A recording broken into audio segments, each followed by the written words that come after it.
நம்மளுடைய வாழ்க்கையிலே ஒரு வித்தியாசம் வேணும். கிறிஸ்தவர்களுக்கும் மற்றவர்களுக்கும் ஒரு வித்தியாசத்தை ஆண்டவர் எதிர்பார்க்கிறார். ஹல்லேலூயா. எந்த சூழ்நிலையா இருந்தாலும் ஆண்டவருடைய சமூகத்தை விட்டு விலகக்கூடாதுன்னு நினைக்கிறது தெரியுமா? அதுதான் வித்தியாசம். இது மாதிரி அநேக வித்தியாசங்கள் இருக்கு. வேதத்துல சொல்லும் பொழுது உன் நடை, உடை, பேச்சு, உணவுல இருந்து கூட எல்லாத்தையும் வித்தியாசத்தை உருவாக்குன்னு ஆண்டவர் சொல்றாரு. ஹல்லேலூயா. அப்ப கிறிஸ்தவர்களாகி நம்ம மற்றவர்கள் வந்து எந்த அளவுக்கு வேறு பிரிஞ்சிருக்கிறோம், எப்படி நம்ம வித்தியாசத்தை உருவாக்குறோம். நீங்க வித்தியாசமா இருக்கிறீங்களா? அதை தான் நீங்க தெரிந்து கொள்ள போகிறீர்கள். ஹல்லேலூயா. ஒருத்தர் நல்லவன் கெட்டவன் எப்படி நம்ம தீர்மானிப்போம் சொல்லுங்க? உலக மனுஷன் ஒருத்தர் நல்லவன் கெட்டவன் அப்படிங்கறத நீங்க உங்களுக்கு தெரிஞ்ச ஞானத்துல எப்படி தீர்மானிப்பீங்க? பேசுறத வச்சு, அப்புறம் செயல்ல வச்சு, வேற குணாதிசயங்களை வச்சு, எல்லாத்தையும் வச்சு நம்ம என்ன செய்வோம்? இப்ப நல்லவன்டா, இப்ப செஞ்சிருக்க மாட்டோம். அப்படி நம்ம நடை, உடை, குணாதிசயங்களை வச்சு ஒருத்தர் சொல்ல. ஒரு கிறிஸ்துவனுக்கும் உலகத்தானே எப்படி நம்ம வித்தியாசப்படுத்துவோம்? உங்களுக்கு தெரிஞ்சு சொல்லுங்க, எப்படி வித்தியாசப்படுத்துவீங்க? ஒரு கிறிஸ்துவன் போறான்னு பார்த்தோன்னே கண்டுபிடிச்சிடுறாங்க. அது எப்படி வித்தியாசப்படுத்துறாங்க? எப்படி அது எப்படி பார்த்தோன்னே நீங்க பாவத்தொட்டு விலகினீங்கன்னு தெரியுமா? நாங்க சும்மா சாதாரணமா கேட்கிறேன், எப்படி வித்தியாசத்தை கண்டுபிடிப்பீங்க? ஒரு கிறிஸ்துவனுக்கு ஞாயிற்றுக்கிழமை நாள்ல இன்னும் கிறிஸ்துவ வித்தியாசமா தெரியுமா? எப்படி? பைபிள் வச்சிருப்பாங்க. வேற அப்புறம் நான் ஈஸியா கேட்கறேன், சாதாரணமா கேட்கறேன். வெள்ளை சட்டை போட்டிருப்பாங்க, பொட்டு வைக்க மாட்டாங்க, பூ வைக்க மாட்டாங்க, ஒரு சிலர் நகை கூட போட்டுக்க மாட்டாங்க. இப்படி ஒரு சின்ன சின்ன விஷயங்களை வச்சு கிறிஸ்தவர்களுக்கும் மற்றவர்களுக்கும் நம்மளால வித்தியாசத்தை சொல்லிட முடியும். ஒரு சிலர் பார்த்தாலே இவங்க கிறிஸ்தவர்கள் சொல்லிடுவாங்க. அப்போ இந்த வெளிப்படையான வித்தியாசங்கள் போதுமா? இது இருந்தா நம்ம கிறிஸ்தவர்கள் சொல்லிடலாமா? ஆண்டவர் இதையும் தாண்டி ஒரு பெரிய வித்தியாசத்தை எதிர்பார்க்கிறார். ஹல்லேலூயா. ஆண்டவர் பார்க்கிற வித்தியாசம் வெளிப்படையான வித்தியாசம் கிடையாது. அவர் பார்க்கிற வித்தியாசம் வேறு விதமானது. 2 கொரிந்தியர் 6வது அதிகாரம் 14வது வசனத்திலிருந்து 16வது வசனம் வரைக்கும் வாசிங்க. அந்நிய நுகத்திலே விசுவாசிகளுடன் பிணைக்கப்படாது இருப்பீர்களாக. நீதிக்கும் அநீதிக்கும் சம்பந்தம் ஏதே? ஒளிக்கும் இருளுக்கும் ஐக்கியம் ஏதே? கிறிஸ்துவுக்கும் பேலியாளுக்கும் இசைவேதே? அவிசுவாசியுடனே விசுவாசிக்கு பங்கேதே? தேவனுடைய ஆலயத்துக்கும் விக்கிரகங்களுக்கும் சம்பந்தம் ஏதே? ஆமென். ஹல்லேலூயா. வித்தியாசம் ஆண்டவர் எதிர்பார்க்கிற வித்தியாசங்கள் பாருங்க, லிஸ்ட் பண்ணிக்கிறாரு. முதலாவது அதை மட்டும் எடுத்து சொல்லுங்க. அந்நிய நுகத்திலே, அது வேண்டாம், அந்த வார்த்தைகள் மட்டும் சொல்லுங்க. நீதிக்கும் அநீதிக்கும் என்ன கட்டாயம் வேணுங்க? வித்தியாசம் வேணும். நீதி எது, அநீதி எதுங்கிற வித்தியாசம் வேணும். இருள் எது, ஒளி எதுங்கிற வித்தியாசம் வேணும். அப்புறங்க கிறிஸ்து யாரு, பேலியாள் யாருங்கிற வித்தியாசம் வேணும். ஆலயம் எது, விக்கிரம் எதுங்கிற வித்தியாசம் வேணும். இந்த வித்தியாசம் உங்களுக்கு தெரியுதா? வித்தியாசம் உங்களுக்கு கண்டுபிடிக்க முடியுமா? ஆலயத்துக்குள்ள நிக்கிறதுக்கு வெளியே நிக்கிறதுக்கு வித்தியாசம் தெரியுமா தெரியாதா உங்களுக்கு? திருடனுக்கும் நல்லவனுக்கு வித்தியாசம் தெரியுமா தெரியாதா? கெட்டனுக்கு நல்லதுக்கு வித்தியாசம். இந்த வித்தியாசத்தை தாங்க ஆண்டவர் எதிர்பார்க்கிறார். சும்மா எல்லாம் தெரியும் அந்த வித்தியாசத்தை மட்டும் பார்த்துக்கிட்டு நம்ம அதை செய்யாம போயிடக்கூடாது. கட்டாயம் ஆண்டவர் வித்தியாசத்தை எதிர்பார்க்கிறார். ஹல்லேலூயா. நீதி எது, அநீதி எதுன்னு வித்தியாசத்தை கண்டுபிடிங்க. இருள் எது, வெளிச்சம் எதுங்கிறத வித்தியாசத்தை கண்டுபிடிங்க. பேலியாள் யாரு, கிறிஸ்து யாருங்கிற வித்தியாசத்தை கண்டுபிடிங்க. ஆலயம் எது, விக்கிரம் எதுங்கிற வித்தியாசத்தை கண்டுபிடிங்க. ஹல்லேலூயா. இந்த வித்தியாசத்தை கண்டுபிடிச்சீங்கன்னா ஆண்டவர் உங்களுக்கு வித்தியாசமா வைப்பார். ஹல்லேலூயா. கீழ வசனத்தை வாசிங்க, 17வது வசனம். ஆனபடியால் நீங்கள் அவர்கள் நடுவில் இருந்து புறப்பட்டு பிரிந்து போய் அசுத்தமானதை தொடாதீர்கள் என்று கர்த்தர் சொல்லுகிறார். அப்பொழுது நான் உங்களை ஏற்றுக்கொண்டே உங்களுக்கு பிதாவாய் இருப்பேன், நீங்கள் எனக்கு குமாரரும் குமாரத்திகளுமாய் இருப்பீர்கள் என்று சர்வ வல்லமையுள்ள கர்த்தர் சொல்லுகிறார். ஆமென். ஹல்லேலூயா. நீங்க வித்தியாசப்பட்டா மட்டும்தான் நீங்க யாருடைய புத்திரரா இருப்பீங்க? அவர் சொல்றார், நான் பிதாவா இருப்பேன், நீ புத்திரனா இருப்ப. அதுக்கு முன்னாடி நீ முதல்ல யாராரு? வித்தியாசமானவனா இரு. சொல்லுங்க, வித்தியாசமானவனா இரு. ஒரே மாதிரி வாழ்க்கை, ஒரே மாதிரி போயிட்டு இருந்தோம்னா ஒரு பிரயோஜனம் கிடையாது. உங்களுக்குள்ள கட்டாயம் ஒரு வித்தியாசம் வேணும். நடை, உடை, பாவனைங்கிறது அடுத்து. அதுக்கு முன்னாடி உள்ள நீங்க புரிஞ்சுக்குங்க, நீதி எது, அநீதி எதுன்னு கண்டுபிடிச்சுக்குங்க. ஒருவேளை அநீதி எதுன்னு தெரிஞ்சிருச்சுன்னா அந்த அநீதி நீங்க என்ன பண்ணக்கூடாதுங்க? செய்யக்கூடாது. இருள் எது, வெளிச்சம் எதுன்னு வித்தியாசத்தை கண்டுபிடிங்க. உங்களுக்கு இருளை பத்தி தெரிஞ்சிருச்சுன்னா நீங்க என்ன செய்ய மாட்டீங்க? இருளுக்குள்ள போக மாட்டீங்க. பேலியாள் யாரு, கிறிஸ்து யாருன்னு தெரிஞ்சுக்குங்க. நீங்க ஒருவேளை தவறான பாதைக்கு போனீங்கன்னா அதை விட்டுட்டு கிறிஸ்துவிட்ட ஓடி வந்துருங்க. ஹல்லேலூயா. ஆலயம் எது, விக்கிரம் எதுன்னு தெரிஞ்சுக்குங்க. ஆலயத்துக்குள்ள நிக்கிற நேரத்தை தவிர்த்து நீங்க வெளியே போகிற எல்லா வேலையும் விக்கிரக ஆராதனை தான். அதுக்கு போகாதீங்க. இப்படி வித்தியாசங்களே ஆண்டவர் விரும்புகிறார். உங்களை வித்தியாசப்படுத்தவும் விரும்புகிறார். ஹல்லேலூயா. அதுல முதலாவது தேவன் நமக்கும் மற்றவர்களுக்கும் ஒரு வித்தியாசத்தை ஆண்டவர் உருவாக்குறார். ஹல்லேலூயா. எப்படிங்கிறது ஒரு சூப்பரான உதாரணம் வேதாந்தத்தில் இருக்குது. ஆண்டவர் ஒரு வெளிப்படையான ஒரு காரியத்தை சொல்லியிருக்கிறார். எடுத்து வாசிங்க. யாத்ராகமம் 8வது அதிகாரம் 22வது வசனத்துல இருந்து 24வது வசனம் வரைக்கும். பூமியின் நடுவில் நானே கர்த்தர் என்பதை நீர் அறியும்படி என் ஜனங்கள் இருக்கிற ஓசேன் நாட்டில் அந்நாளிலே வண்டுகள் வராதபடிக்கு அந்த நாட்டை விசேஷப்படுத்தி என் ஜனங்களும் உன் ஜனங்களுக்கும் வித்தியாசம் உண்டாகும்படி செய்வேன். இந்த அடையாளம் நாளைக்கு உண்டாகும் என்று கர்த்தர் சொல்லுகிறார் என்று சொல் என்றார். ஆமென். ஹல்லேலூயா. இஸ்ரவேல் ஜனங்கள் எகிப்து பார்வோம், இந்த கதை நமக்கு நல்லா தெரியும் இல்லைங்களா? மோசே போயிட்டு அநேக அற்புதங்களை செய்கிறார். அற்புதங்கள்ங்கிறத விட வாதைகள் உருவாகுது.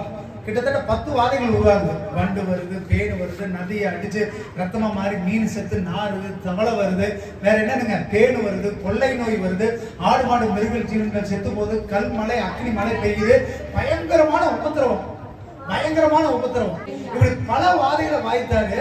இந்த இடத்துல சொல்லப்படும் போது சொல்லுது, வண்டுகள் எகிப்துவை எங்கும் பரவச்சான், ஆனா இஸ்ரவேல் ஜனக்குள்ள வரலைன்னு சொல்லப்படுகிறது. ஹல்லேலூயா.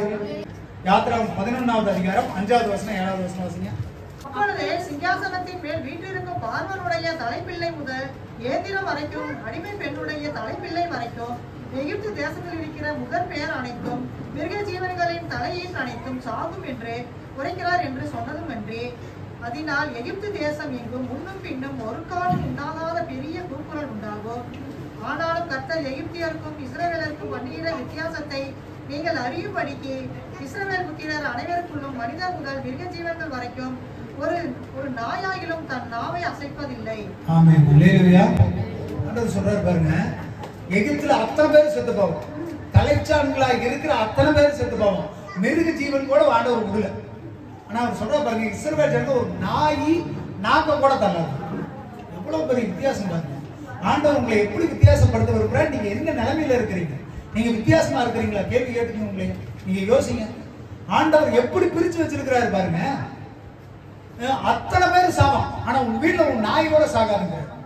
ஏங்க, அவரை எப்பேற்பட்ட வித்தியாசத்தை காட்ட விரும்புறாரு? நீங்க வித்தியாசமா இருக்கிறீங்களா? அவரு செய்யறதுக்கு தயாரா இருக்கிறாருங்க. அவர் வித்தியாசத்தை காட்ட விரும்புறாருங்க.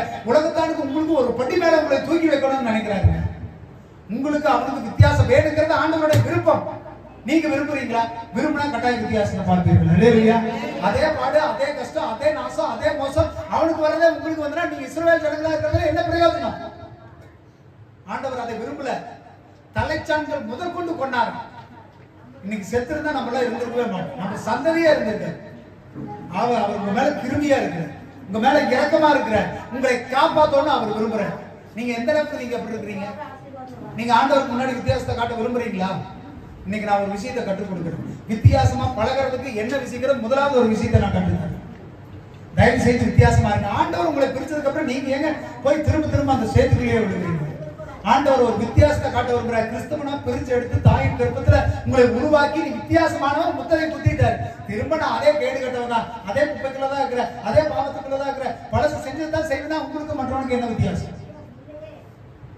ஹல்லேலூயா. வித்தியாசப்படுங்கள். உங்களை ஆண்டவர் பிரிச்சுட்டார், பிரிச்சு தனியா கூட்டிட்டு வந்துட்டார்.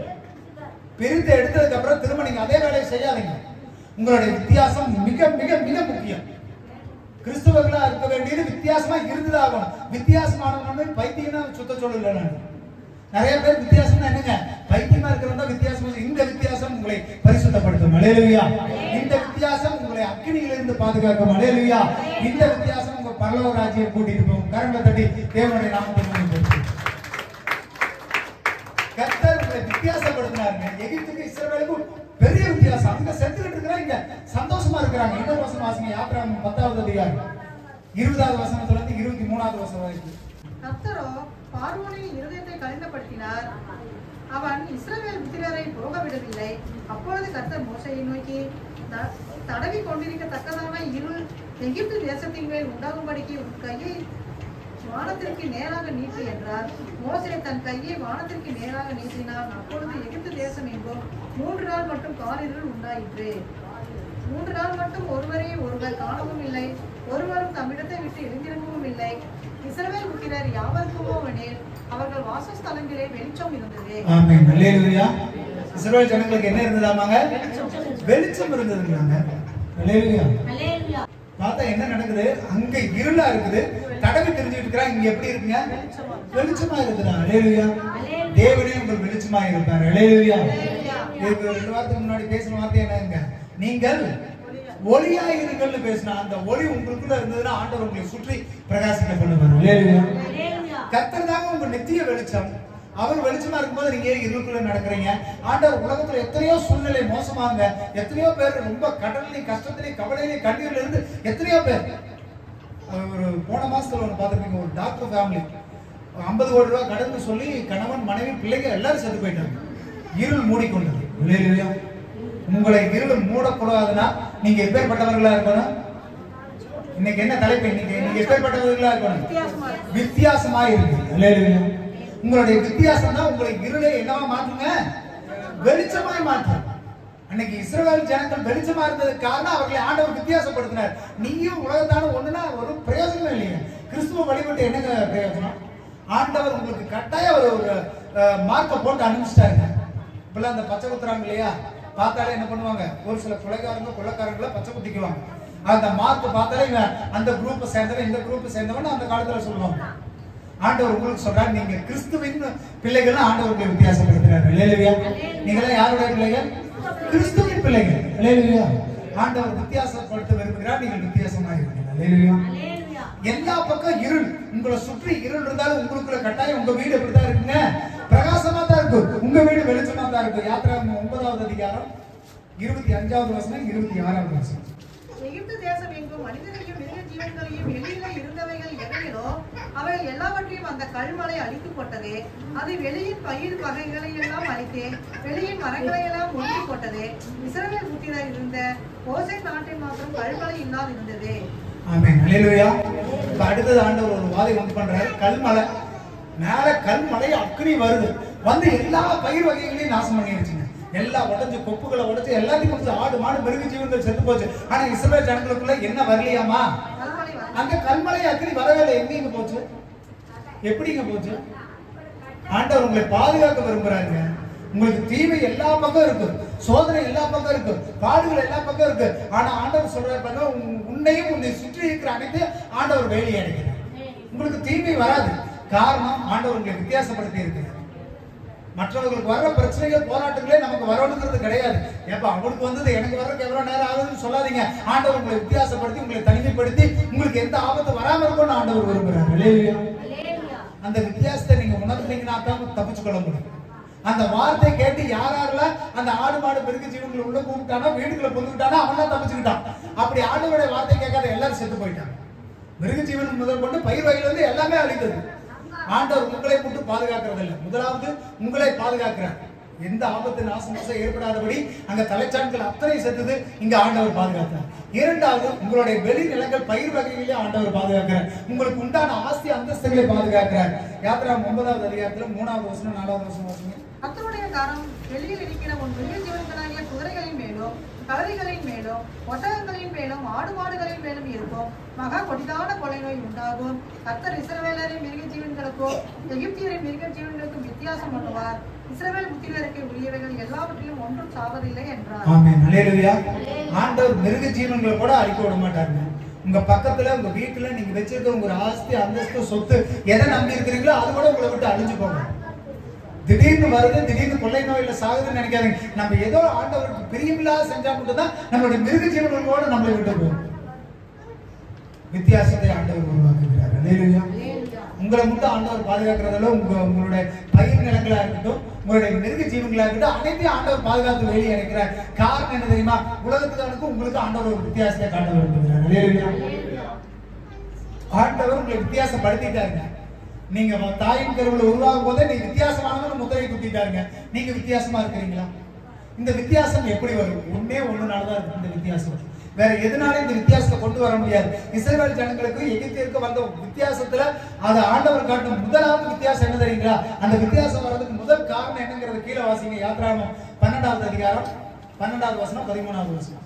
ராத்திரியிலே நான் எகிப்து தேசம் எங்கும் கடந்து போய் எகிப்து தேசத்தில் உள்ள மனிதர் முதல் மிருக ஜீவன்கள் மட்டும் முதற் பேராய் இருக்கிறவர்கள் எல்லாம் அதம் பண்ணி எகிப்து தேவர்களின் மேல் நீதியை செலுத்துவேன். நானே கர்த்தர். நீங்கள் இருக்கும் வீடுகளில் அந்த இரத்தம் உங்களுக்காக அடையாளமாய் இருக்கும். அந்த இரத்தத்தை நான் கண்டு உங்களை கடந்து போவேன். நான் எகிப்து தேசத்தை அழிக்கும் போது அழிக்கும் வாதை உங்களுக்குள்ளே வராதிருக்கும். ஆமென். அல்லேலூயா. இந்த வித்தியாசம் வரணும் அப்படின்னு சொன்னா முதலாவது உங்களுடைய நிலைக்கால்களில் ரத்தம் தெளிக்கப்பட்டிருக்க வேண்டும். கடைசி வசனத்தை வாசிங்க, 13வது வசனம்.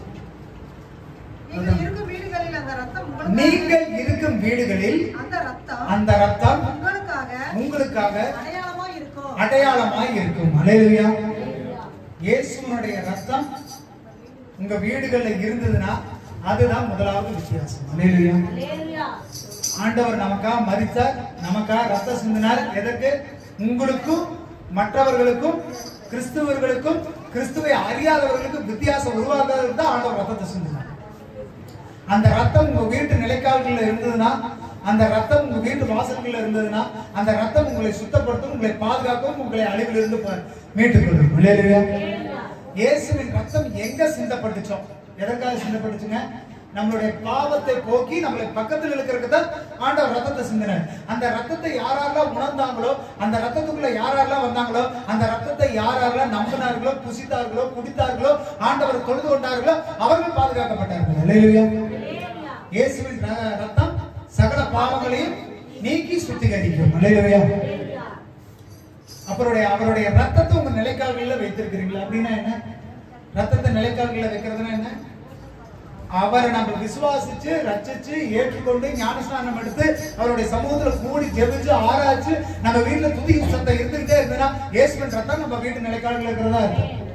அந்த ரத்தத்தை எப்பெல்லாம் வந்துட்டு சங்கார தூதன் பாக்குறானோ அப்பெல்லாம் உங்க வீட்டு கடந்து போயிடும், உங்க வீட்டை விட்டு கடந்து போயிடும். அதுதாங்க வித்தியாசம். எந்த வீட்டுல ஆண்டவருடைய பாட்டு கேட்குதோ, ஆண்டவருடைய சத்தம் கேட்குதோ, வேத வாசிப்பு கேட்குதோ, ஆண்டவருடைய வசனம் கேட்குதோ, அந்த வீடெல்லாம் பாதுகாக்கப்படும். அதுதான் வித்தியாசமான வீடு. அதை தவிர்த்து அந்த வீட்டுக்குள்ள வேற எது கேட்டாலும் உங்களுக்கு உலகத்தானுக்கு வித்தியாசம் கிடையாது. ஈஸியா உங்க வீட்டுக்குள்ள எல்லாமே புரிந்துதான் வரும். வித்தியாசத்தை காண்பீர்கள். அல்லேலூயா. உங்க வீடுகள்ல வித்தியாசம் காணப்படணும், உங்க நடை உடை பாவனைகள்ல வித்தியாசம் காணப்படணும். நீங்க கிறிஸ்துவங்களா இருக்கிறதே ஒரு வித்தியாசமானவர்கள் தான். உங்களுடைய வித்தியாசத்தை நீங்க காட்டலீங்கன்னா ஒரு பிரயோஜனம் இல்லை. கிறிஸ்துவங்களா இருக்கிறதுல அடையாளமே இல்லை. எப்படி நான் வித்தியாசத்தை காட்டுறது அப்படின்னு வேணும் இல்லைங்களா? எப்படி நான் கிறிஸ்துவனா வித்தியாசத்தை ஆண்டவர் உங்களை வித்தியாசப்படுத்திட்டார் இல்லையா? நீங்க புரிஞ்சுக்கிட்டீங்க இல்லையா? ஆண்டவர் மத்தவங்களுக்கு வர ஆதாயம் உங்களுக்கு கொண்டு வரல. மத்த பக்கம் இருளா இருக்குது, இந்த இடத்துல இருள் இல்ல, மத்தவன் செத்து போறான், உங்களை பாதுகாக்கிற ஆண்டவர் உங்களையும் உங்களை சேர்ந்த எல்லா பொருளுக்கும் ஒரு வித்தியாசத்தை கொடுக்குறார். உலகத்தானுக்கு ரொம்ப ஒரு வித்தியாசம் இருக்கு, ஆண்டவர் உருவாக்கிட்டார். ஆண்டவர் கொடுத்த வித்தியாசத்தை நீங்க உணர்றீங்களா? நீங்க வித்தியாசமா இருக்கணும்னு விரும்புறீங்களா? அப்ப நான் எப்படி வித்தியாசமா இருக்கேன்? 2 ஈஸியான வழிமுறைகள் நான் உங்களுக்கு சொல்லி தரேன். முதலாவது வித்தியாசம், மற்றவர்கள் எல்லாரும் செய்யறத நீங்க செய்யாதீங்க. சொல்லுங்க, மற்றவர்கள் எல்லாரும் செய்யறத நீங்க செய்யாதீங்க. இங்கிலீஷ்ல சொல்றது சொல்லுங்க. Don't do what others do. Don't do what others do. மத்தவங்க செய்யறது எல்லாத்தையும் நீங்க செய்யாதீங்க. ஈஸியா நீங்க வித்தியாசமானவர்களா மாறிடுவீங்க. அல்லேலூயா.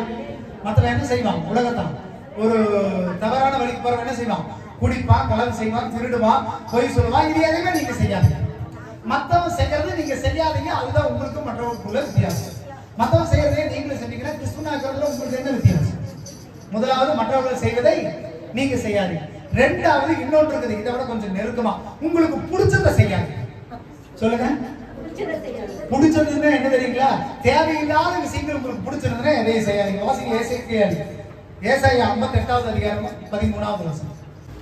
என் பரிசுத்த நாளாகிய ஓய்வு நாளிலே உனக்கு இஷ்டமானதை செய்யாதபடி உன் காலை விலக்கி உன் வழிகளின்படி நடவாமலும் உனக்கு இஷ்டமானதை செய்யாமலும் உன் சொந்த பேச்சை பேசாமல் இருந்து ஓய்வு நாளை மனமகிழ்ச்சியின் நாள் என்றும் கர்த்தருடைய பரிசுத்த நாளை மகிமையுள்ள நாள் என்றும் சொல்லி அதை மகிமையாக எண்ணுவாயாக. ஆமென். ஹல்லேலூயா. ரெண்டாவது உனக்கு இஷ்டமானதை செய்யாத. முதலாவது மற்றவர்கள் செய்யறதையே நீங்களும் செய்யாதீங்க. அவன் அதை செஞ்சா நல்லா இருக்கும், இதை செஞ்சா நல்லா இருக்கும், அப்படி செய்ய சொல்றான், இப்படி அவன் செய்யறான்னு நீங்க செய்யாதீங்க. ரெண்டாவது உங்களுக்கு இஷ்டமானதை செய்யாதீங்க. அது என்னைக்கு இஷ்டமானதை செய்யக்கூடாதுங்கிறாரு. அதுக்காக நான் ஊருக்கு போகக்கூடாதா, சாப்பிடக்கூடாதா, தூக்கக்கூடாதா, பண்ணக்கூடாது. ஆண்டவர் சொல்றாரு, பரிசுத்த ஓய்வு நாள்ல நீ என்னத்தை பண்ணாத? இஷ்டமானதை செய்யாத. பரிசுத்த ஓய்வு நாள பரிசுத்தமா என்ன நினைப்பாங்க. அல்லேலூயா. இந்த வித்தியாசங்கள்ல நிறைய காரியங்கள் இருக்குது. வித்தியாசத்தை நான் எப்படி கற்றுக்கொள்ளுதுன்னா, இந்த 2 விஷயம் சொன்னேன் இல்லைங்களா? மற்றவங்க செய்யறதே செய்யாதுன்னா, மற்றவங்க நல்ல நடை உடை பாவனைகள்ல சொல்லுவாங்க இல்லையா? நடை உடை பாவனை பேச்சு இதெல்லாம் மற்றவங்க செய்யற மாதிரியே நம்ம செய்யணுங்கிறது இல்லை. இல்லைங்களா?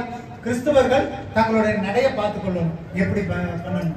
உன் பேச்சை நீ திருத்திக் கொள்ளணும். நீதிமொழிகளில் சொல்லப்படுகிறது. பழைய ஏற்பாட்டு காலத்துல சொல்லப்படுகிறது, இது உனக்கு அசுத்தமா இருக்கட்டும், இது உனக்கு சுத்தமா இருக்கட்டும், இதை நீ தொடாத, அதை நீ சாப்பிடாதுன்னு ஆண்டவர் சாப்பாடு கூட சொல்லி கொடுத்திருக்கிறேன். உன் பேச்சு, உன் உணவு, உன் நடை, உடை கூட எப்படி இருக்கும்? பரிசுத்தவான்களுடைய வெள்ளை துணியாக. ஏன் நிறைய நேரங்களில் நம்ம வெள்ளை சட்டை போடுறோம்? காரணம் தெரியுங்களா? மரித்து உயிர் தெளிந்தவர்களுக்கு ஆண்டவர் மரித்த ரத்த சாட்சியா மரித்தவர்களுக்கு ஆண்டவர் வெள்ளங்கி தரிக்கிறாங்க. அதன் அடையாளமா தான் நம்ம வெள்ளங்கி போடுறோம். வெளிப்படுத்தல சொல்லப்படுகிறது, உடையை பத்தி சொல்லும் பொழுது, நான் அங்க ஒரு கூட்ட மக்களை பார்த்தேன். அவர்கள் வெள்ளங்கி தரித்திருந்தார்கள். ஆட்டுக்குட்டியின் ரத்தத்தினால தோய்த்து வெளுத்த வெள்ளங்கி தரித்து இவர்கள் யாருன்னு கேட்கும் பொழுது ரத்த சாட்சியா பூமியில மறிச்சாங்க. இவங்க மட்டும் இல்ல, இதற்கு பின்வருகிறவர்களுக்கு அதே இடம் தான் அப்படிங்கிறாங்க. அப்ப வெள்ளை துணிங்கிறது ஒரு அடையாளம். ஒருவேளை நான் பொட்டு வைக்கலையா, ஒரு அடையாளம். ஒரு பூ வைக்கலையா, இந்த வெளியரங்கமான அலங்காரங்களை தவிர்ங்க. இது நம்மளுடைய நடை உடை பாவனைகளை நம்ம சீர்படுத்திக்கணும். நம்மளுடைய பேச்சுகள், நான் சொன்னேன் இல்லைங்களா, போன 2 வருஷத்துக்கு முன்னாடி பேசும்பொழுது என்ன சொன்னோம்? உன் வாயின் வார்த்தைகள் நாமும் ஒரு நெருப்பு தான். அதை சுக்கா நாட்டு நீ கரெக்டா திருப்பினா தான் உங்க வாழ்க்கை நல்லா இருக்குன்னு சொன்னேன். அப்ப உங்க பேச்சுக்களை மாற்று. நிறைய விஷயங்கள் நம்ம கற்றுக் கொடுக்கணும். நீங்க ஒவ்வொன்றும் கடைபிடிச்சாலே நம்ம வாழ்க்கையில நல்ல காரியங்களை செய்யலாம். ஹல்லேலூயா. அதனால உங்களுடைய நடை உடை பாவனை பேச்சுக்களை மாத்துங்க, வித்தியாசப்படுத்துங்க. வேதாகமத்தின்படி, உங்களுடைய சுய ஞானத்தின்படி மாத்தாதீங்க. 2வது, உங்க மற்றவர்கள் செய்வதை நீங்க செய்யாதீங்க. 3வது முக்கியமானது, இதுதான் முதல் வித்தியாசம், உங்களுடைய இஷ்டமானதை செய்யாதீங்க.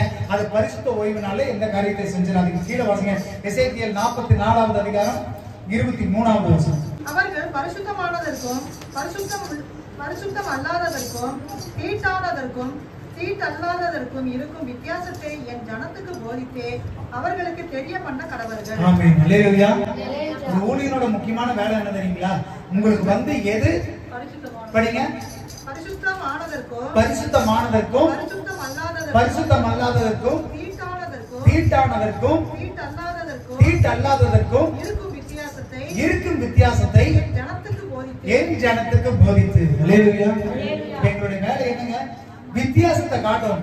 நல்ல ஒரு குழந்தை பிறந்து வந்ததுன்னா அது அறிவு வர வரைக்கும் நம்ம என்ன சொல்றோம்? அது ஓரளவு புரிஞ்சுன்னா இது தப்புப்பா, இதை செய்யக்கூடாது, இதை பண்ணு, இதை ஒரு தாயுடைய வேலை என்ன, ஒரு பெற்றோருடைய வேலை என்ன, தப்பு எது சரி எதுன்னு சொல்லி கொடுக்குறோம் இல்லையா? அந்த பொருளை எடுக்காத, அந்த பொருளை வந்துட்டு திருடாத, இத்தனை சொல்லி கொடுக்குற போல ஒரு ஊழியக்காரனுடைய வேலை என்ன தெரியுங்களா? தப்பு எது, சரி எது, பரிசுத்தமானது எது, தீட்டானது எது, இதெல்லாம் நீ என்ன பண்ண அவர்களுக்கு போதித்து கொடுங்கிறாரு.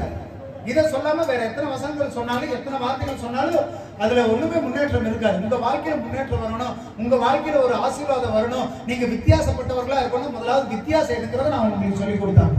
அல்லேலூயா. இதைத்தான் ஆண்டவர் சொல்ல, பரிசுத்தமானது எது, தீட்டானது எது, வித்தியாசத்தை சொல்லுகிறாரு. கீழ் வசனத்தை வாசிங்க. வழக்கிருந்தால் அவர்கள் நியாயம் தீர்க்க ஆயத்தமா இருந்து என் நியாயங்களின்படி அதை தீர்த்து என்னுடைய பண்டிகைகளில் எல்லாம் என் நியாய பிரமாணத்தையும் என் கட்டளைகளையும் கைக்கொண்டு என் ஓய்வு நாட்களை பரிசுத்தமாக்க கடவர்கள். ஆமென். ஹல்லேலூயா. முதல் வித்தியாசம் அந்த இடத்துல கீழே சொல்லப்படுகிறது. ஓய்வு நாளை அந்த கடைசி வரை முதல் வாசம் 24வது வசனத்துல கடைசி.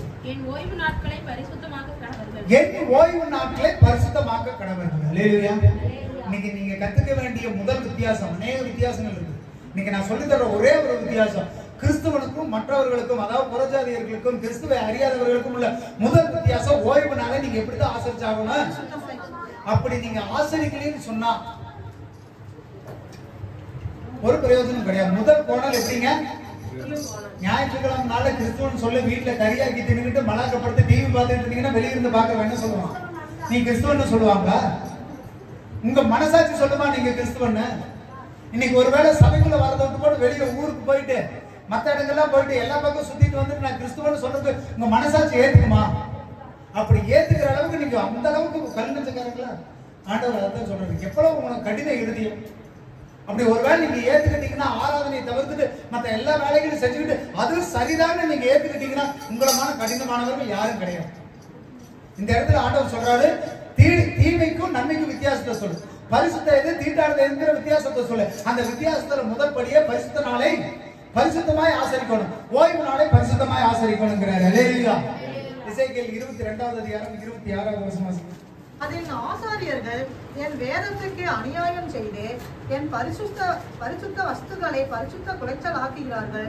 பரிசுத்தம் உள்ளதற்கும் பரிசுத்தம் இல்லாததற்கும் வித்தியாசம் பண்ணாமலும் அசுத்தம் உள்ளதற்கும் அசுத்தம் இல்லாததற்கும் உண்டான வேற்றுமையை காண்பியாமலும் இருந்து என் ஓய்வு நாட்களுக்கு தங்கள் கண்களை மூடி கொள்கிறார்கள். ஓய்வு நாளுக்கு என்ன பண்றாங்களா? இப்ப நிறைய பேர் காதை மூடிக்கிறாங்க. எப்படின்னா சிஸ்டர் வரீங்களா? கொஞ்சம் போற வழியில கண்ணை மூடிக்கிட்டே போறீங்க. எல்லாரும் இந்த சர்ச்சை சுத்தி தான் இருக்கிறீங்க.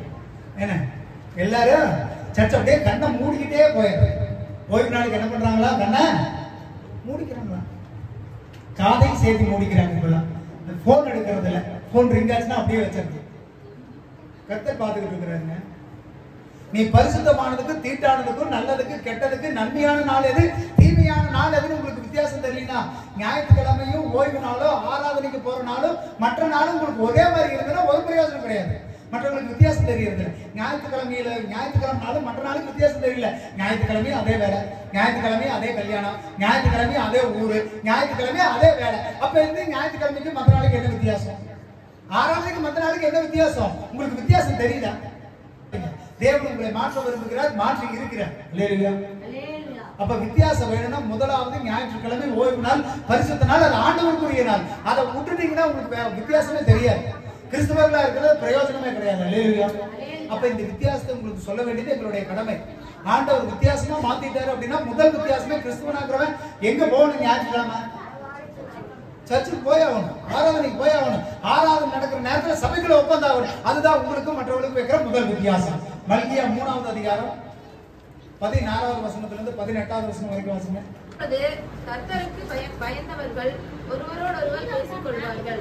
கர்த்தர் கவனித்து கேட்பார். கர்த்தருக்கு பயந்தவர்களுக்காகவும் அவருடைய நாமத்தை தியானிக்கிறவர்களுக்காகவும் ஞாபக புஸ்தகம் ஒன்று அவருக்கு முன்பாக எழுதப்பட்டிருக்கிறது. ஆமென். அல்லேலூயா. என்ன நடக்குதுன்னு பாத்தீங்கன்னா, கர்த்தருக்கு பயந்தவர்கள் அவர் ஒருவரோடொருவர் பேசிக் கொள்வார்கள்.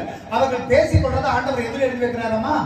ஞாபக புஸ்தகத்தில் எழுதி வைக்கிறார். நீங்க என்னைக்கெல்லாம் சபைக்கு வர்றீங்க, என்னைக்கெல்லாம் ஜெபிக்கிறீங்க, என்னென்ன வார்த்தைகள்லாம் பேசுறீங்கிறத ஆண்டவர் எழுதி வைக்கிறார். அடுத்த வசனம் வாசிங்க, 17வது வசனம். என் சம்பத்தை நான் சேர்க்கும் நாளிலே அவர்கள் என்னுடையவர்களாய் இருப்பார்கள் என்று சேனைகளின் கர்த்தர் சொல்கிறார். ஒரு மனுஷன் தனக்கு ஊழியம் செய்கிற தன்னுடைய குமாரனை கடாட்சிக்கிறது போல நான் அவர்களை கடாட்சிப்பேன். அப்பொழுது நீங்கள் நீதிமானுக்கு துன்மார்க்கனுக்கும் தேவனுக்கு ஊழியம் செய்கிறவனுக்கும் அவருக்கு ஊழியம் செய்யாதவனுக்கும் இருக்கிற வித்தியாசத்தை திரும்பவும் காண்பீர்கள். ஆமென். அல்லேலூயா. அப்படி நீங்க ஒருவேளை நான் வாரம் ஃபுல்லா ஆராதனைக்கு வரனே, எல்லா நாளும் ஜெபிக்கிறனே, எல்லாம் செய்யறனே, எனக்கு என்னப்பா வித்தியாசம்னு ஆண்டவர் சொல்றாரு பாருங்க. உனக்கும் உலகத்தானுக்கு நான் வித்தியாசத்தை உண்டு பண்ணுவேன். தப்பு செய்யறவனுக்கு தப்பு செய்யாதவனுக்கு நான் வித்தியாசத்தை உண்டு பண்ணுவேன். ஒரு நாள் வரும், அந்த நாள்ல நான் அவன் கூட இருப்பேங்கிறார். கீழே 4வது அதிகாரத்துல 1வது வசனத்திலிருந்து வாசிங்க. ஒவ்வொரு வசனம் வாசிங்க. இதோ சூளையை போல எரிகிற நாள் வரும். அப்பொழுது அகங்காரிகள் யாவரும் அக்கிரம் செய்கிற யாவரும் துரும்பாய் இருப்பார்கள். வரப்போகிற அந்த நாள் அவர்களை சுட்டெரிக்கும். ஆமென். அல்லேலூயா. இப்ப நீங்க ஆராதனைக்கு வரவே ஜெபிக்கிறோம், ஆராதிக்கிறோம், துதிக்கிறோம். என்னோட கிறிஸ்துவனுக்கு அடையாளமா முதல் வித்தியாசமா நான் ஆராதனையை நான் நினைக்கிறேன். சபைக்கு வர்றேன். எனக்கு என்ன வித்தியாசம்னா ஒரு நாள் வரப்போகுது. அந்த நாள்ல எல்லாமே செத்து போயிடுவான், எல்லாரும் கஷ்டப்படுவான், எல்லாம் புகை சூழ இருக்கும். எகிப்துல இருந்த மாதிரி இருள் இருக்கும், கல்மலை இருக்கும், அக்கினி இருக்கும், பெரிய பாடுகள் இருக்கு. ஆனாலும் ஆண்டவர் உங்களை மீட்டு காத்து ரட்சித்துக் கொள்வாங்கிறாரு. 2வது வசனம் வாசிங்க. ஆனாலும் என் நாமத்துக்கு பயந்தவர்களுக்கு, ஆனாலும் என்னுடைய நாமத்தை பயந்தவர்களுக்கு உன்மேல் நீதியின் சூரியன் உதிக்கும், அதன் செட்டைகளின் கீழ் ஆரோக்கியம் இருக்கும். அதன் சட்டையின் கீழ் ஆரோக்கியம் இருக்கும். நீங்கள் வெளியே புறப்பட்டு போய் கொழுத்த கன்றுகளை போல வளர்வீர்கள். அல்லேலூயா. நீங்க கேட்காதீங்க எனக்கு என்னங்க நடக்கு, என்னங்க நான் பண்ணிக்க போறேன் அப்படின்னு நீங்க கேட்காதீங்க. ஆண்டவர் உங்களை வித்தியாசப்படுத்துறதே நீங்க ஆசீர்வாதமா இருக்கிறது தான். நீங்க கஷ்டப்படுறதுக்கோ சபிச்சுப்பட்டு கிடைக்கிறக்கோ சாபத்துக்குள்ள இருக்கிறக்கோ கிடையாது. உங்களை ஆண்டவர் வேர் பிரிச்சு வித்தியாசப்படுத்தினதுக்கு ஆண்டவர் எப்படி இருக்கிற மாதிரி ஆண்டவர் உங்களை எதுக்காக வேர் பிரிச்சிருக்கிறாரா? பைபிள் பிரகாரம் சொல்லுங்க, கொழுத்த கன்றுகளை போல வளருவீர்கள். அப்ப இன்னும் இல்லைன்னா நமக்குள்ள அந்த வித்தியாசத்தை கொண்டு வரலன்னு அர்த்தம். நம்ம வித்தியாசத்தை உணரலின்னு அர்த்தம். நீங்க ஒண்ணு வித்தியாசமா மாறலின்னு அர்த்தம். 3வது வசனத்தை வாசிங்க. நான் இதை செய்யும் நாளிலே அவர்கள் உங்கள் உள்ளங்கால்களின் மேல் சாம்பலாய் இருப்பார்கள் என்று சேனைகளின் கர்த்தர் சொல்கிறார். ஆமென். அல்லேலூயா. அப்படி ஆண்டவர் வித்தியாசத்தை உண்டு பண்ணினார்னு சொன்னா நம்ம துன்மார்க்கர்களை மிதிக்குமா, நம்ம கீழே அவர்கள் எப்படி இருப்பார்களா? சாம்பலை போல இருப்பான்னு சொல்லப்படுகிறது. இல்லையா? ஆண்டவர் நமக்கு கொடுக்கிற வித்தியாசம் பணம், பொருள், ஆடம்பரம், ஆஸ்தி, அந்தஸ்து, சொத்துல மட்டும் இல்லைங்க. நம்மளுடைய ஜீவனை அவர் நம்மளுடைய ஜீவனையே நமக்கு கொடுத்திருக்கிறார். நம்மளுடைய ஜீவனை பாதுகாத்துக் கொள்கிறார். ஜீவனுக்கு ஈடா நம்ம என்னத்தை கொடுக்க முடியுங்க? ஆனா ஆண்டவர் சொல்றாரு, நமக்கு நம்மளுடைய ஜீவனை ஆண்டவருடைய பார்வைக்கு அருமையா இருந்து நம்மளுடைய நித்திய ஜீவனுக்கு அழைத்துட்டு போற வரைக்கும் ஆண்டவருடைய வேலையா இருக்குது. அல்லேலூயா. ஆண்டவர் வித்தியாசங்கிறது சும்மா நம்ம போற வாழ்க்கை முறையில எல்லாம் கிடையாது. அந்த வித்தியாசத்தை ஆண்டவர் கொடுத்திருக்கிறார். அல்லேலூயா. முதலாவது உங்களை வித்தியாசப்படுத்துகிறார், உங்களுக்கு உள்ளவைகளை வித்தியாசப்படுத்துகிறார். உங்களுக்கும் மற்றவர்களுக்கும் ஆண்டவர் வித்தியாசத்தை உருவாக்கி ஆண்டவர் நித்திய ஜீவனுக்குள்ள கொண்டு போற வரைக்கும் ஆண்டவர் உங்களை பாதுகாக்கிறார். அல்லேலூயா. அப்ப அந்த வித்தியாசத்தை உருவாகணும்னா எதன் மூலியமா தான் உருவாகுங்க? முதல்ல சொன்னேன், வீட்டு நிலைக்கால்கள்ல ரத்தம் தெளிக்கப்பட்டிருக்கணும். இயேசுவை விசுவாசிச்சு ரட்சிக்கப்பட்டு ஞானஸ்நானம் எடுத்து யாரெல்லாம் ஆண்டவர் சொந்த ரட்சகராக ஏற்றுக்கொண்டீங்களோ அவங்களா ஆண்டவருடைய ரத்தத்துக்குள்ள வந்துட்டீங்க. அந்த ரத்தம் எங்கெங்கெல்லாம் தெளிக்கப்பட்டிருக்குதோ அந்த இடத்துக்குள்ள யாரு வரப்போவதில்லை? சங்கார தூதன் வரப்போவதில்லை. உங்களுக்குள்ள இருள் இல்ல, உங்களுக்குள்ள கண்மலை இல்ல, உங்களுக்குள்ள நாற்றம் இல்ல, உங்களுக்குள்ள பிணிகள் இல்ல. ஆண்டவரே உங்களுக்கும் மற்றவர்களுக்கும் ஒரு வித்தியாசத்தை உருவாக்குகிறார். அந்த வித்தியாசத்துல முதல் படி, முதல் பங்கு என்னங்க? நீங்க எங்க வருகிறவர்களா இருக்கணும்? கிறிஸ்துவர்களாகி நீங்கள் ஆராதனைக்கு வந்து ஓய்வு நாளை பரிசுத்தப்படுத்துவதா முதல் வித்தியாசமே. அதற்கப்புறம் உங்க நடைய மாத்துங்க, உங்க உடைய மாத்துங்க, உங்க பேச்சை மாத்துங்க, உங்க செயலை மாத்துங்க, உங்க நடக்கையை மாத்துங்க. ஆராதனைக்குள்ள வந்தீங்கன்னா இது எல்லாம் உங்களை விட்டு மாறி போகும். அல்லேலூயா. ஆண்டவர் உங்களை வித்தியாசப்படுத்தி இருக்கிறார், நீங்கள் வித்தியாசமாய் மாறுங்கள். அல்லேலூயா. சொல்லுங்க, கர்த்தர் வித்தியாசப்படுத்தி இருக்கிறார், நாங்கள் வித்தியாசமானவர்கள். கர்த்தர் வித்தியாசப்படுத்தி இருக்கிறார், நாங்கள் வித்தியாசமானவர்கள். அல்லேலூயா. உலகத்தில் இருக்கிற வித்தியாசம் எல்லாம் கேலியா பார்க்கும். ஆனா கர்த்தர் உங்களுக்கு கொடுக்கிற வித்தியாசம் உங்களை பரிசுத்தப்படுத்தும், உங்களை உன்னதப்படுத்தும், உங்களை உன்னதத்துக்கு எடுத்துக்கொண்டு போகும். அல்லேலூயா. கரங்களை தட்டி தேவனுடைய நாமத்தை. அதனால எவ்வளவு சீக்கிரம் முடியுமோ அவ்வளவு சீக்கிரம் நீங்க என்னவா மாறுங்க? வித்தியாசமா மாறுங்க. கேட்கறதுக்கு வித்தியாசமா இருக்கும், ஆனா வித்தியாசமா மாறுறதா ஆண்டவருக்கு விருப்பம். அல்லேலூயா. கிறிஸ்தவர்களாய் நீங்கள் வித்தியாசமாய் மாறுவது அவசியம். வார்த்தைகளை கேளுங்க, கை கொள்ளுங்க, கர்த்தர் உங்களை ஆசீர்வதிப்பார். அல்லேலூயா. எல்லாம் எழுந்து நிற்பா, கண்களை மூடுவோம். ஸ்தோத்திரிக்கிறோம் கர்த்தாவே, நல்லதவர்களே ஸ்தோத்திரிக்கிறோம், துதிக்கிறோம். இந்த ஆசீர்வதிக்கப்பட்டதான நல்ல ஓய்வு நாளுக்காக நன்றி. கர்த்தர் கற்றுக் கொடுத்த பிரகாரம் ஆண்டவர் ஓய்வு நாளை பரிசுத்தமாய் ஆண்டவரே அனுசரிக்கிறோம். ஆண்டவரே கர்த்தர் அதற்கு கிருபை பாராட்டுங்க. மற்ற நாளுக்கும் ஓய்வு நாளுக்கும் ஒரு வித்தியாசத்தை நாங்கள் புரிந்து கொள்ளணும். கிறிஸ்தவர்களா ஆண்டவரை இந்த ஓய்வு நாளுக்கு முக்கியத்துவம் கொடுத்து கர்த்தாவே அந்த நாட்களும் உங்களுடைய சமூகத்தில் ஓடி வந்து ஜெபிக்க, ஆராதிக்க, துதிக்க கர்த்தர் கிருபை பாராட்டுங்க. வந்த பிள்ளைகள் ஒவ்வொருவரையும் ஆசீர்வதிங்க, குடும்பங்களை ஆசீர்வதிங்க. குடும்பத்தில் இருக்கிற பெரியோர் முதல் சிறியோர் வரைக்கும் கர்த்தருடைய கரம் நீட்டப்பட்டு இருக்கட்டும். ஆண்டவர் பாதுகாப்பு கொடுங்க, வழி நடத்துங்க. தொடர்ந்து வருகிற வாரம் முழுவதும் தேவ பிரசன்னம், சமாதானம், அன்பு, தயவு, கிருபை ஒவ்வொருவரையும் தாங்கி வழி நடத்துங்க. கர்த்தர் பெரிய காரியங்களை செய்து வழி நடத்துங்க, ஆசீர்வதிங்க, பொறுப்படுத்துங்க. வந்த பிள்ளைகள் ஒவ்வொருவரையும் ஆசீர்வதிச்சு சொல்லுங்க. சந்தோஷம், சமாதானம், கண்டிப்பான நன்மையோட திரும்பி செல்லட்டும். கர்த்தர் பேசின எல்லா வார்த்தைகளுக்காக நன்றி செலுத்துகிறேன் அப்பா. கர்த்தர் பெரிய காரியங்களை செய்து வழி நடத்துங்க. ஆண்டவரே ஒவ்வொருவரையும் ஆண்டவரே பாதுகாத்து கொள்ளுங்க, சகாயம் பண்ணுங்க. இயேசுவின் மூலம் ஜெபிக்கிறோம் நல்ல பிதாவே. ஆமென். அல்லேலூயா. அல்லேலூயா. அல்லேலூயா. மகா பரிசுத்தம் இருக்க அன்புடைய நல்ல பிதாவே, இந்த நாளில் போன வெள்ளங்கள் தெரியும் காசாமி ஊழியில் சமாதானம் கொடுத்துருக்க நன்றி. நீ கொடுக்கப்பட்ட ஆண்டவரை எங்களை தெரிந்து கொண்டதற்காக நன்றி. கொடுக்கப்பட்ட விளையாடப்பட்ட அருமையான பிள்ளைகளுக்காக நாங்கள் நன்றி செலுத்துகிறோம். தொடர்ந்து அவங்க குடும்பத்தை சுற்றி வேலையிடையே பாதுகாத்து ரத்த கொட்டைகளை மறைத்துக் கொள்ளுங்க. கையின் பிரயாசங்களை ஆசீர்வதிங்க. கடன் இல்லாமல் வாழ்க்கை வாழ உதவி செய்யுங்க. நோய் நொடி இல்லாமல் வாழ உதவி செய்யுங்க. சமாதானத்தில் அவன் கூட இருப்பா. ஆண்டவர் எடுக்கெடுத்து குறையாத வற்றாத நீரூற்றை போல வளமிக்க தோட்டத்துக்கும் ஆசீர்வாதத்தை கற்றுங்க. ஆண்டவர் தொடர்ந்து ஒரு பிரயாணத்தை கற்றுட கரங்களுக்கும் பாதுகாத்துக் கொள்ளுங்க. வெளியில் இருக்கிற மக்களை எல்லாம் பாதுகாத்து தொடர்ந்து நன்மை செய்யுங்க. இன்னைக்கு அநேக ஊரிலிருந்து கத்தாவே வெளியூர்லேருந்து வர மக்கள் ஊழியக்காரங்க சுகபத்திரமாக இங்கே வந்து சேர கட்டல் இரவு நேரங்கள் வச்சு உதவி செய்யுங்க. தொடர்ந்து நீங்கள் அனுப்பி வச்சுங்கப்பா. நீங்கள் தான் இந்த தேவையை சந்திக்கும். கர்த்ததாமே பிள்ளைகளாமே பரலோகத்தில் இங்கு செய்யக்கூடிய நன்மைக்கு தக்கதாக கர்த்தாவை சோதரம் ஐயா. நன்மை செய்து சோர்ந்து போகாமல் இருங்கள். அவன் செய்த கிரிக்கு தக்கதாக பலன் என்னோடு கூட வரும் சொன்னீங்கப்பா. இவங்க என்ன பிரயாசப்படுறாங்களோ அதுக்குள்ள பலனை தந்து ஆசீர்வதிங்க.